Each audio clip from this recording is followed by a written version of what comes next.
చిగురు సొగసు చిదిమితేనే దీపమవ్వాలి నా కంటికి తొడిమలన్నీ పూలు తొడిగి తొలకరించాలి నీ నవ్వుకి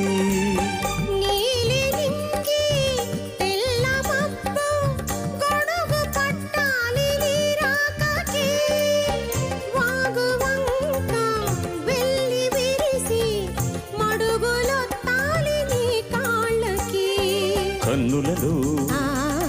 ఆరతివై కౌగిలిలో శ్రీమతివై కరిగేది ఎన్నాళ్ళకో